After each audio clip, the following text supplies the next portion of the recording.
Bienvenidos y bienvenidas a las preguntas que nos hacemos, el video podcast de la plataforma interamericana. Este espacio, por estos días, está al servicio de un camino que estamos haciendo hacia Ecuador. Y hoy tenemos dos invitadas, Ardita Rivera, y con nosotros también está Magda, que está en Tegucigalpa, en Honduras. Y con ellas vamos a abordar como distintos asuntos, otros hilos, otros colores que vamos a sumar a este tejido de la interculturalidad en nuestra región. Bienvenida Magda, bienvenida Ardita, ¿cómo están? Felices de tener este espacio con toda la zona interamericana y bueno, los distintos amigos, pero también que sea un momento para seguir, como tú mismo decías, tejiendo, ¿no? Porque estas relaciones que se van entrecruzando, pues siempre nos van enriqueciendo muchísimo. Encantadísima de estar compartiendo con ustedes este espacio, saludándoles desde Honduras. Fuerte abrazo desde el seno de la comunidad garífuna de Honduras. Y sí, totalmente de acuerdo, la hermandad siempre nos llama a esto, ¿no? A tejer y a seguir tejiendo hasta encontrar pues ese anhelado ideal que nos conecta cada vez desde la riqueza cultural o la diversidad cultural que tenemos en nuestras regiones. Magda, cuando hablamos del pueblo garífuna, ¿de qué estamos hablando? ¿De quiénes estamos hablando? Estamos hablando de una sociedad bastante interesante en el sentido de que confluyen muchos elementos en su configuración, ¿no? El pueblo garífuna tiene una historia que data del siglo pasado y que nace precisamente ahí en Sudamérica, en las Antillas Menores, en la isla de San Vicente y las Granadinas. Ese fue el territorio que albergó en sus entrañas esta sociedad producto de la mezcla de hombres y mujeres que naufragaron frente a la isla cuando en el siglo pasado pues fueron traídos de diversas ciudades del continente africano. Y esta embarcación naufragó pues enfrente de estas islas donde ya radicaba el pueblo calípona, el pueblo arahuaco, que ya estaban ahí, los caribes inclusive, tantas denominaciones pues culturales que se le da a las poblaciones nativas en ese momento. Y esta oportunidad para estos hombres y mujeres da paso a que naciera una nueva sociedad de esa convivencia, ¿no? De ese contacto que surgió ahí y nace la comunidad garífuna. Este pueblo, como le mencioné, pasó por mucho, ¿no? Se dieron, data la historia, que se generaron guerras durante el periodo de la colonia y finalmente lograron ser exiliados de San Vicente en el año de 1797 y tocan tierra firme en esta privilegiada nación donde yo nací, llamada Honduras. Tenemos una lengua como sociedad, como pueblo, que es el idioma garífuna. Tenemos una cosmovisión que se funda justamente en la espiritualidad nuestra religión mayor, máxima, que tiene una mezcla de toda esta diversidad africana, arahuaca, indígena. Nuestra configuración como nación se funda en la filosofía del Aubuni, Bugianuni, es decir, el tú por mí, yo por ti. En Honduras somos famosos por nuestro arte, sobre todo en la parte artística, de la danza, la música. Garífuna es una sociedad que nunca fue sometida a la esclavitud y nuestra lengua, que la mantenemos viva, nuestras tradiciones. Parece muy interesante, Magda, el contexto que nos das, porque desde el comienzo ahí hay un juego de diversidades, ¿no?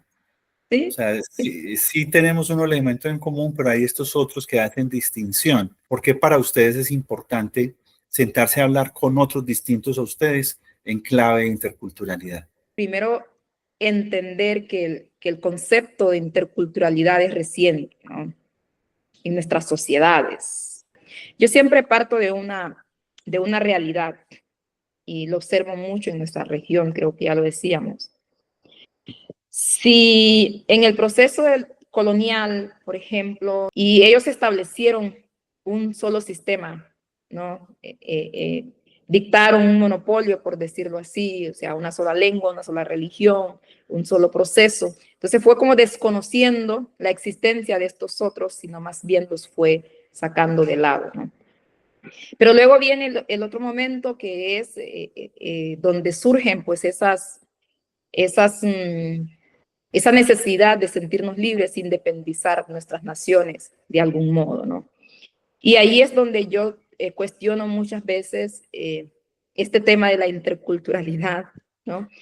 Significa que la sociedad garífuna, durante todos esos eventos, esas guerras, esas luchas, esas protestas, esos pleitos, ya estaba en Honduras. ¿Qué ocurrió entonces con la sociedad garífuna que ya existía aquí? ¿Qué sucedió con la sociedad Pech, que es un pueblo indígena también? ¿Qué sucedió con la sociedad Tolupán, con la sociedad Miskitu, la sociedad Tahuasca, la sociedad Maya, Maya Chortí, que son nuestras sociedades, nuestras naciones indígenas? Existió una constitución de 1824, creo yo, donde justamente no le permiten a los hombres y mujeres denominados negros no cruzar, no caminar libremente, ¿no? Pero logran hacer una reforma y en 1982, entonces se proclama la Constitución de la República de Honduras. Esa Constitución excluye estas sociedades. Si hacemos un análisis comparativo jurídico en las constituciones de la región, Honduras dice que es un país que tiene 18 departamentos y que en su artículo 6 habla un poco de que su lengua nacional es el español, ¿no? Si nos damos cuenta, creo que el primer elemento a abordar es eso, ¿no? ¿Por qué hablar de interculturalidad dentro de una sociedad que me desconoce? Porque si su conformación como tal no me atribuye, o sea, no me concibe, entonces, obviamente, debo crear programas, debo crear teorías que de algún modo vaya trayéndonos a este ideal de que necesitamos reconocer al otro. Entonces, más que un fenómeno, para mí la interculturalidad debe ser un diálogo permanente. Pero un diálogo permanente en el sentido de que deba ser reflexionado en estas realidades, ¿no? Y cuando digo estas realidades me refiero precisamente a la concepción, y creo que con Ardita comentábamos en algún momento, ¿no? Es decir, si estamos pensando en un encuentro, dicho sea de paso, quiero aprovechar de mencionarlo, como un mecanismo, un camino que nos va a permitir seguir generando acciones, porque el encuentro próximo que tendremos en Ecuador, yo lo considero como una acción afirmativa para acercarnos al principio, porque más que hablar de interculturalidad, yo en mi esquema debemos de priorizar el respeto. Cuando digo respeto en el sentido de que debo darle lugar al otro, debo de reconocer que él está allí y que todo lo que yo vaya a realizar en el entorno de ese otro debe de contemplarlo, ¿no? Entonces, el encuentro creo que nos va a permitir precisamente igual de construir un poco esa teorización de la interculturalidad.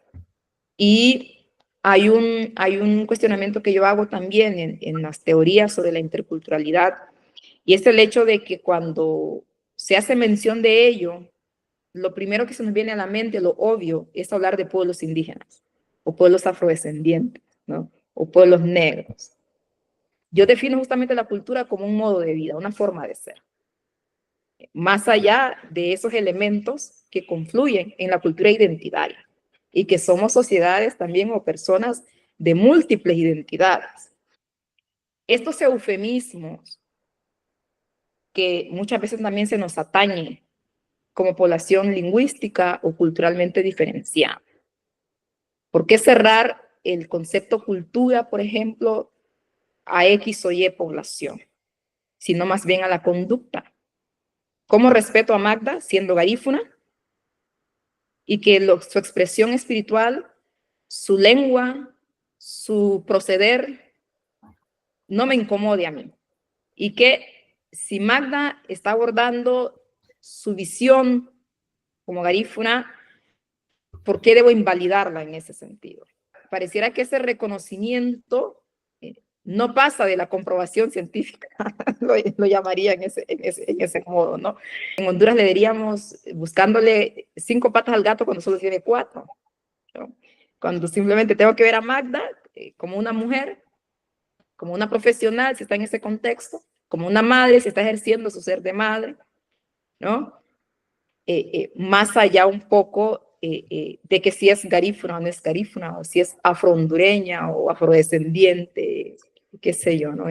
Ardita, ¿qué pones sobre la mesa frente a este argumento bien hilado y bien claro de Magda?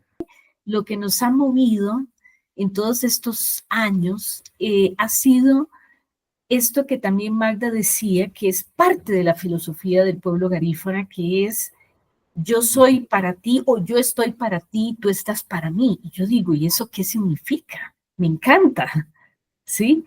Y eso a mí me acerca muchísimo, ¿no? O sea, cuando voy escuchando la riqueza de cada pueblo, nos vamos acercando como esos rayos que se van acercando al sol. O sea, este camino hacia Ecuador nos va a permitir encontrarnos a todos estos hombres y mujeres de distintos pueblos y nacionalidades para ver cómo iluminamos desde ese gran sol que es la fraternidad, ¿no? Que es queremos ser realmente testimonio de hermanos. Creo que lo que Magda nos dice a mí, incluso ya nos habíamos tomado un café virtual antes y cada vez que entro en conversación con otro de esta red intercultural, a mí, por ejemplo, se me abren los horizontes. ¿Cuál es esa novedad que estos diálogos le pueden regalar a estas sociedades que se aprendieron a relacionar de una sola manera o bajo un solo tipo de identidad? Esta multiplicidad, ¿qué le regala a estas sociedades tan rígidas? Creo que esa pregunta creo que me la han hecho en otro espacio. Y con Ardita igual creo que lo compartía. Y le decía solo decirles esto.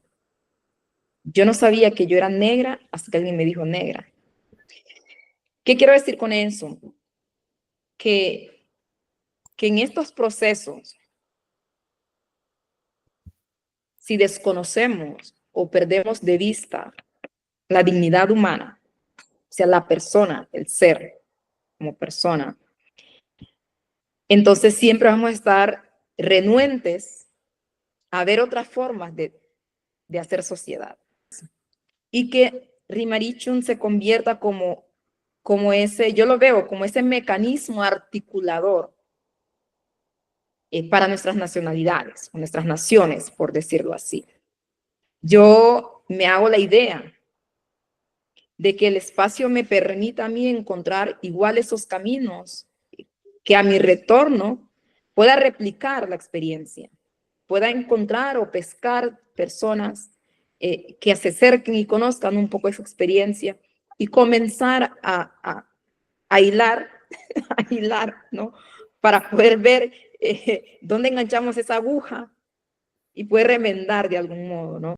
Entonces, si alguien no me dice a mí negra, yo siempre supe que me llamaba Magda.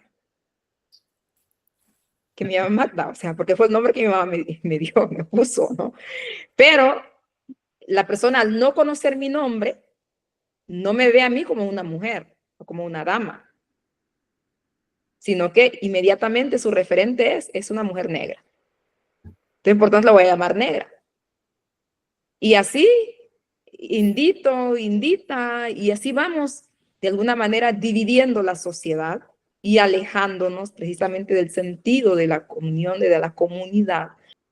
Estos espacios son una esperanza. Es decir, el hecho de poner esto sobre la mesa, dialogar sobre esto, hablar sobre esto, es una esperanza. Y eso se traduce a una alternativa de que sí es posible realmente apoyar a este tema de deconstruir, porque creo que lo que necesitamos en esta sociedad es la deconstrucción, es decir, qué tan capaces estamos siendo para realmente cambiar las formas de hacer las cosas que hemos venido haciendo desde hace muchos años y que no nos están dando el resultado que nosotros esperamos. Nosotros, y yo espero poder compartir en Ecuador parte de nuestros rituales, por ejemplo, tenemos un elemento que es sagrado para nosotros, importantísimo para nosotros, que es el tambor, ¿no? Entonces el tambor que es como ese hombre, esa mujer que llama y que para nosotros filosóficamente hablando es el elemento que es un elemento terapéutico. La música, la danza es terapéutica, es elemento que nos une, que nos llama y convivimos. Entonces, la unidad para nosotros va más allá del hecho de que nos convoquemos a un espacio y empecemos a charlar, ¿no? La unidad te lleva a ser sensible con el otro, escucha atenta y asumes también de alguna manera la responsabilidad por lo que está pasando al otro. Al fin de cuentas, lo que la unidad conlleva es que puedas compartir lo tuyo con el otro, puedas proteger el otro también y él te pueda proteger a ti, ¿no? Es decir, es un camino de bienestar.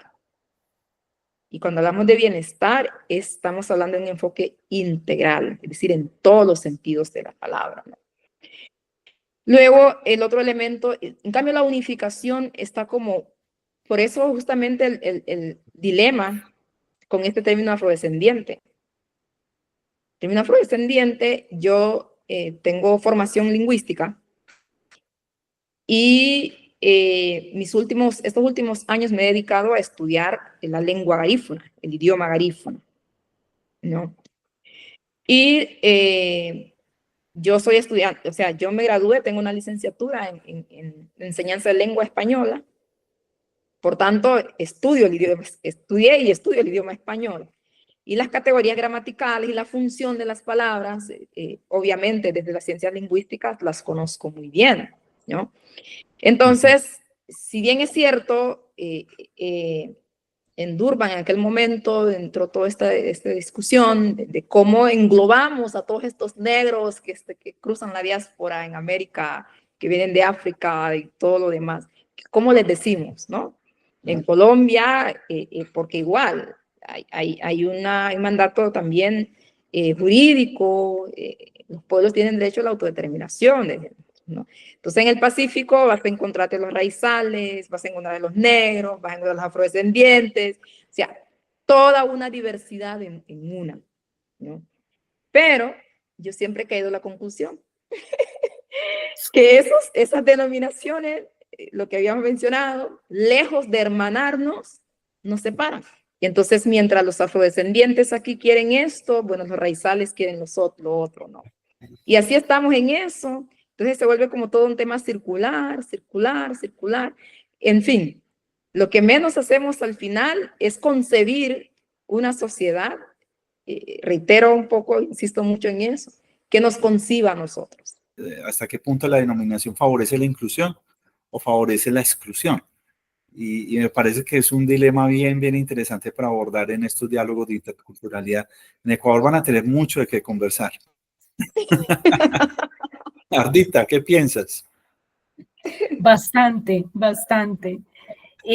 A ver, tú planteabas qué sociedad está emergiendo de todos estos procesos, ¿no?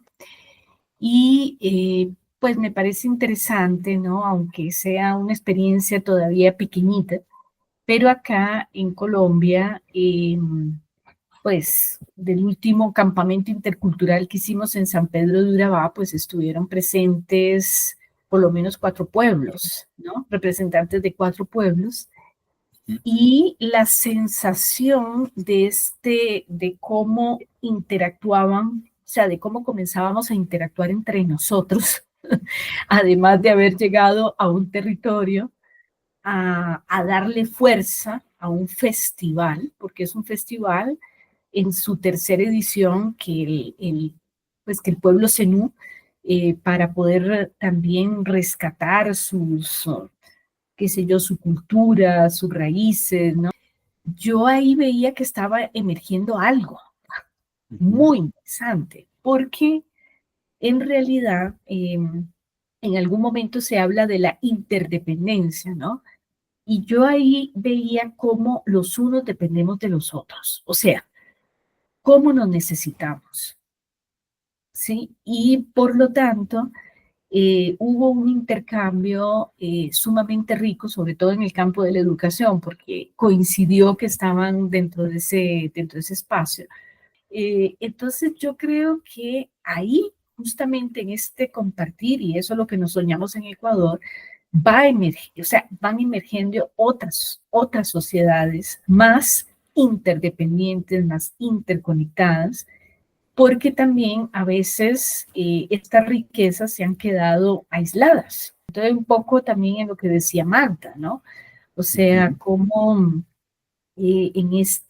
como Rimarishun, que se llama así, pues esta red puede ser como un mecanismo de articulación, y entonces yo ahí es donde vislumbro que realmente es posible sociedades donde no perdamos nuestra identidad, porque la unidad en la diversidad es yo soy aquello que soy, ¿no? O como dice Manuelito, cómo partir de lo propio, pero también para hacer mío lo que el otro me dona. Y justamente hablando de la unidad, yo decía, ¿y qué es la unidad? No, me preguntaba, justamente, pues la unidad es un don de Dios, como lo expresaba en algún momento Chiara Lubich, no es que nosotros hacemos la unidad, ¿no? Pero sí podemos experimentar, ¿no? En estos espacios como, yo no sé decir, digamos, ¿no? Como algo que nos hermana, y que casi podemos decir que nos hace uno, ¿no? Entonces yo veo esto, ¿no? Como que la unidad nos lleva también a eso, ¿no? A partir de esa construcción de, de respeto, de creernos. Yo empecé a preguntarme qué sentido tiene, ¿no? Si vamos a promover un proceso de cambio, debe ser de manera integral, ¿no? Que todos podamos abrazar, y creo que Ardita lo mencionaba en eso, ¿no? Para que yo, dentro de esa diversidad, no me sienta excluida, indistintamente de qué lado estoy. Y lo que mencionaba Vicente en algún momento, y decía, ¿no? Esa especificidad, es decir, cómo distinguirnos desde lo que somos dentro de todo un proceso macro, ¿no? O sea, dentro de un paraguas como tal, pero hay algo que nos distingue, y cómo empiezo a respetar eso que distingue al otro de mí, ¿no? Sin yo sentirme mal o sin yo sobreponerme encima de ese otro. Yo creo que me uno a este sonido de la tambora, que ojalá que desde la mitad del mundo, latitud 000, podamos todos estos pueblos sonar esa tambora y mandar al mundo pues estas energías que nos unen, estas energías tan positivas. Gracias, Vicente. Gracias, Marta.